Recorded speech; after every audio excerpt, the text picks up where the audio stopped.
Halo, Halo Kak Stefania. Mas.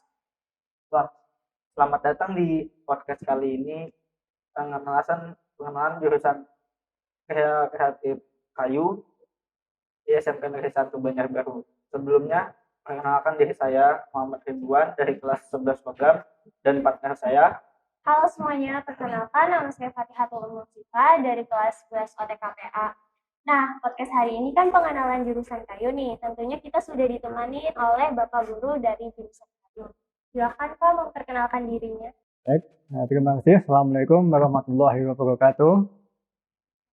Perkenalan, nama saya Bapak Dwi Agus Hari Purnomo SPD dari program studi keahlian Pria Kayu dan Rotan. Untuk kabarnya bagaimana, Pak? Kabarnya Pian, Iya. bagaimana? Alhamdulillah, ya, pada hari ini kami dalam kondisi sehat walafiat, baik, ya, berkat dengan Allah Subhanahu Wa Taala. Aktivitas sehari-hari nih Pak lagi sibuk beraktivitas Pak.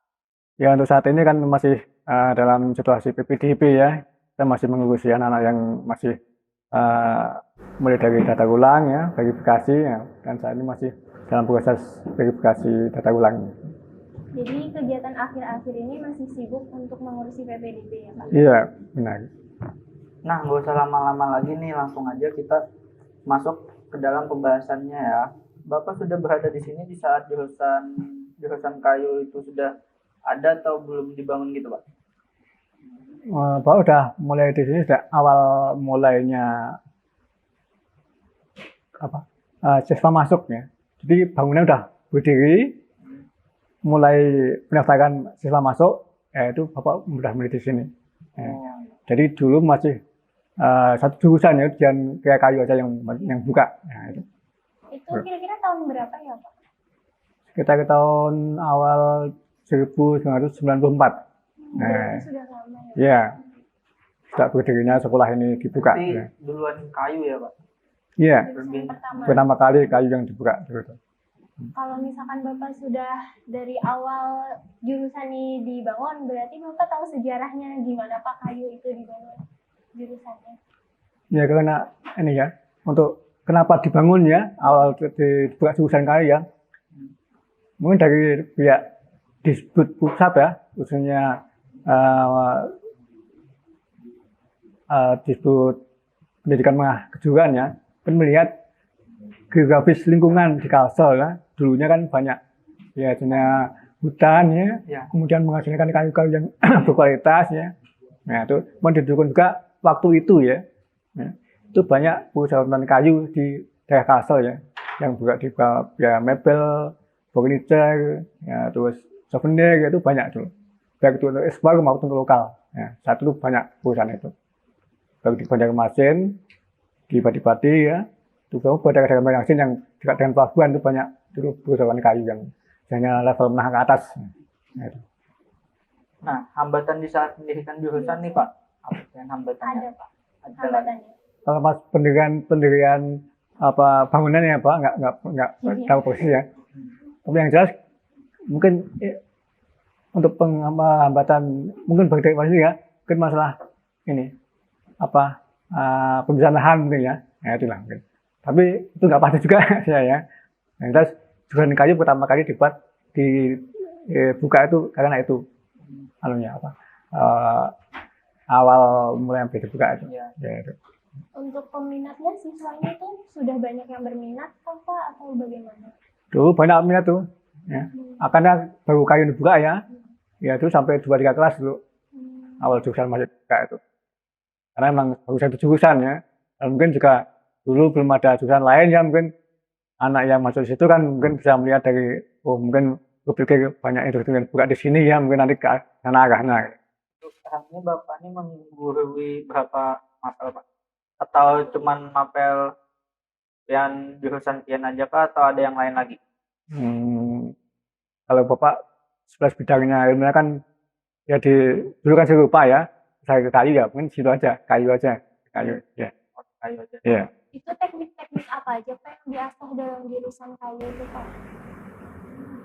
Ada beberapa kompetensi ya, yang jelas untuk yang sifatnya itu praktek ya, itu ada 5 kompetensi ya, 5 mapel ya. ada kerja mesin, kerja bangku, kerja ukir, finishing, sama PKK, kewirausahaan.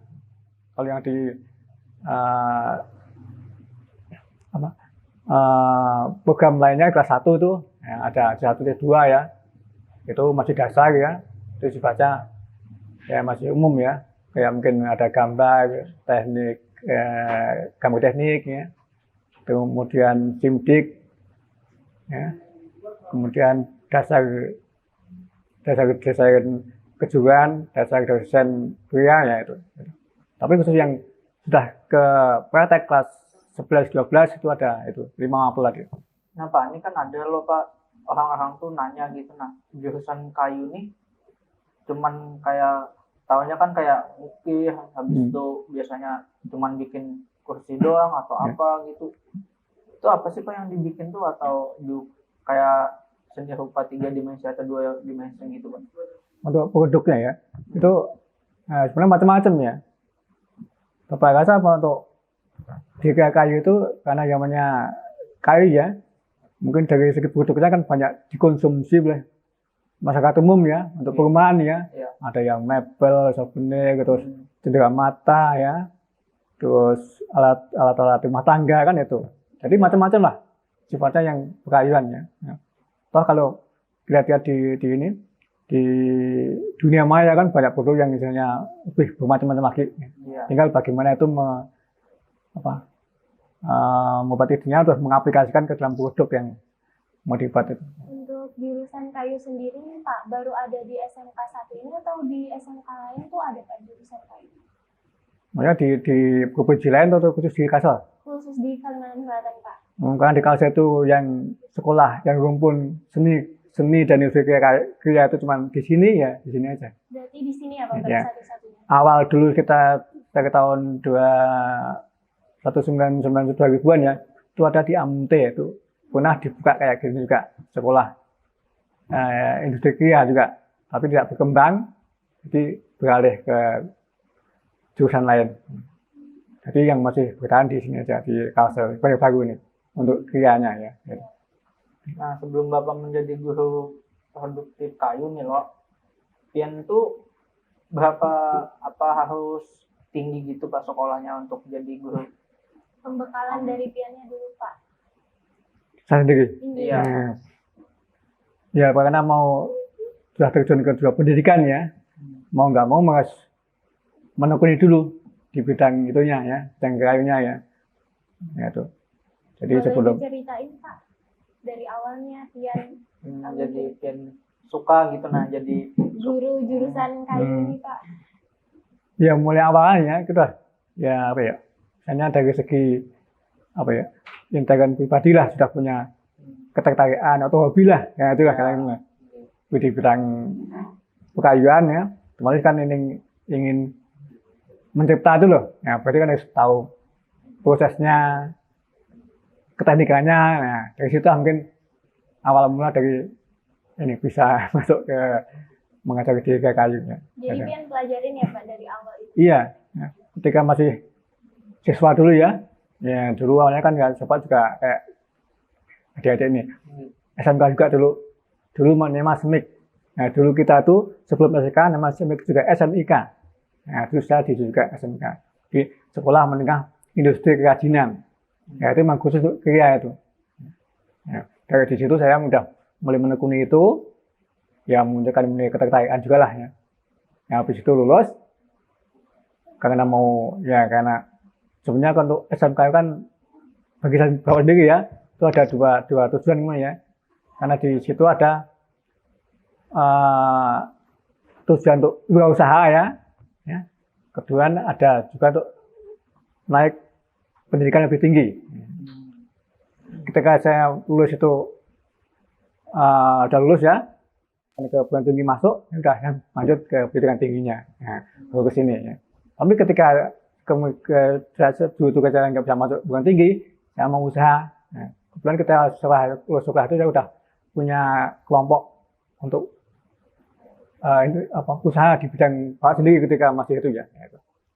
Nah, karena saya Bapak bisa masuk di pendidikan tinggi, ya saya melakukan gitu sampai ke ini mengajar di kayunya. Untuk suka duka nih Pak jadi guru pengajar di Kriya Kayu ada nggak Pak? Suka dukanya. Sukanya dulu deh Pak. Kalau sukanya itu ya ketika mengajar di kelas di bengkel itu ya. Nah, ya asal anak itu bisa menunggu disiplin ya, mengikuti apa yang menjadi arahan dari gurunya, mau mengerjakan apa yang menjadi sarannya, ya itu udah ya ketika itu udah seneng lah nah, menurut disiplin ya itulah gitu kan. Masalah kompetensinya nanti bisa jalan gitu kan. Untuk dukanya Pak ada nggak nih Pak? Dukanya kebalikan dari itu. Tapi namanya siswa kan tetap harus bimbing terus gitu kan. Apapun itu sikapnya lah gitu sampai lulus kan itu. Nah. Untuk masuk jurusan kayu apakah mempunyai kemampuan khusus Pak? Selain bisa mengukir atau ada kemampuan lain Pak yang harus dikuasai? Untuk gurunya? Untuk siswanya? Ya kayaknya ada tuh ya. Yang dari itu ya, saya punya kompetensi itu. Kita tujuannya SMK kan untuk lulus, untuk bisa mandiri ya, nggak usah itu yang utamanya itu. Selain itu ya saya harus punya kemampuan untuk ini membuat packing ya, packing itu untuk pengemasan produknya itu ada juga di, ya itu lah pemasaran. Nah itu manajemen pemasaran itu perlu untuk ya maksudnya itu kemampuan lain selain di teknikanya. Nah, supaya kita ini bisa keluar dari itu terus mengusahakan bisa merancang, bisa membuat, mengemas sampai ke pemasaran gitu. Nah itu. Untuk pencapaian dari jurusan kayu nih Pak, kan sudah lama berdiri, pastinya pernah mengikuti lomba-lomba atau apapun itu, ada nggak pencapaiannya? Itu udah ya. Untuk pencapaian yang betul-betul nyata itu ketika ikut LKS di tahun-tahun awal berdirinya ya. Itu pernah ikut LKS di Jogja itu tingkat nasional, ya itu pertama itu ya se Indonesia di Jogja. Itu menjuarai keberapa Pak? Menjuarai keberapa tuh ya? Dapat juara. Juara pertama. Juara pertama. Iya. Itu tahun-tahun awal berdirinya ya. Mungkin dulu kan udah siswanya masih punya kemauan untuk yang lebih lebih intensif untuk berkarya itu loh ya. Sampai ke Jogja ya Pak. Ya. Bapak waktu kecil tuh emang ada kemampuan itu Pak? Sudah kayak anggapannya tuh dari SD mungkin Pian sudah suka dengan karya-karya atau seni rupa gitu kan? Oh, mulai suka itu tertarik dengan itu mulai SMP ya. Oh, SMP. SMP itu kan ada pelajaran kerajinan tuh ya. Nah, suka udah mulai menekuni itu. Karena senang ya ikut menekuni lah. Nah, sampai ini berlanjut sampai itu. Mulai SMP itu apa Pak awal yang lakukan itu Pak? Mulai belajar mengukir Pak? Ada ukiran, ada anyaman gitu tuh. Terus ada yang misalnya membuat ini ornamen ya itu lah. Mulai dari situ ada terpacu untuk lebih intensif untuk belajar di situ. Lebih diasah lagi. Ya. Untuk rata-rata siswa yang berminat di jurusan kayu ini kebanyakannya perempuan atau laki-laki ya Pak? Atau seimbang? Ya kalau dilihat dari presentasi ya banyak laki-laki ya. Nah, ya. Perempuan itu ya ketika cuman tahun berapa itu pula ya jumlah itu lebih banyak dari perempuan dari lakinya. Pernah tahun berapa itu. Ya. Tapi kan nggak tentu ya. Tapi yang dominan setiap tahunnya itu laki-laki yang banyak. Iya. Soalnya kan dari nama jurusannya itu kan kayak laki banget ya. Iya, orang menilai kan kayu ini kan harus ampun ada harus kuat. Ya jangan kuat harus ya kuat lah. Tapi kan nggak sih itu juga kan. Ada teknikan yang lain yang gitu kan. Ya. Ada yang mati ukir itu kan nggak harus laki-laki itu. Nah, di Bali itu kan perempuan aja anak-anak udah mandiri itu kan nggak dominan untuk yang kuat pada saya. Ya. Yang penting suka terus itu ya bisa jadi gitu. Di jurusan kayu tuh yang tuh ngajarnya tuh itu loh Pak, kayak bermacam-macam 3 dimensi 2 dimensi gitu loh Pak. Nah di itu tuh kayak pas prakteknya aja Pak atau ada penggambarannya kan dulu atau kayak apa gitu?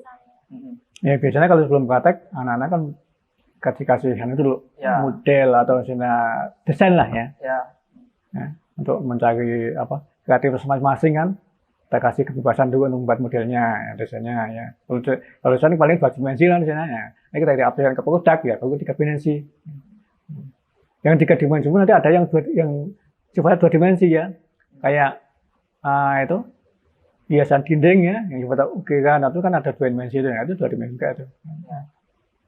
Tapi sebelum terjun ke tempat pembuatannya tuh ada tekniknya lagi ya Pak? Kayak ada pembuatan sketsanya gitu sebelum terjun ke itunya? Ya ada proses gambarnya, gambar kerja namanya. Nah, yang mulai itu sketch itu akan global kan, nah buat gambar kerjanya, baru dibuat proses produksinya.